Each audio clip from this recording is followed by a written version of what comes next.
Hello everyone. Welcome back to my YouTube channel. Today we will see how to fix crackling audio on a MacBook. So first of all, from the top right corner of your screen, click on the Apple icon and then open System Settings from this menu. Once the settings window appears on the screen, find and open the sound section. Here, first check the alert sound to see if the audio is cracking or distorted.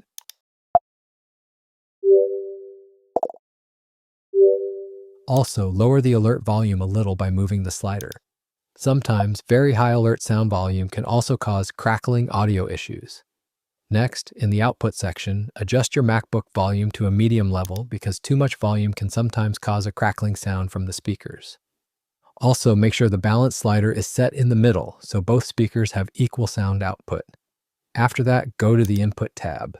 Here, make sure the input volume slider is set to around 60 to 70%.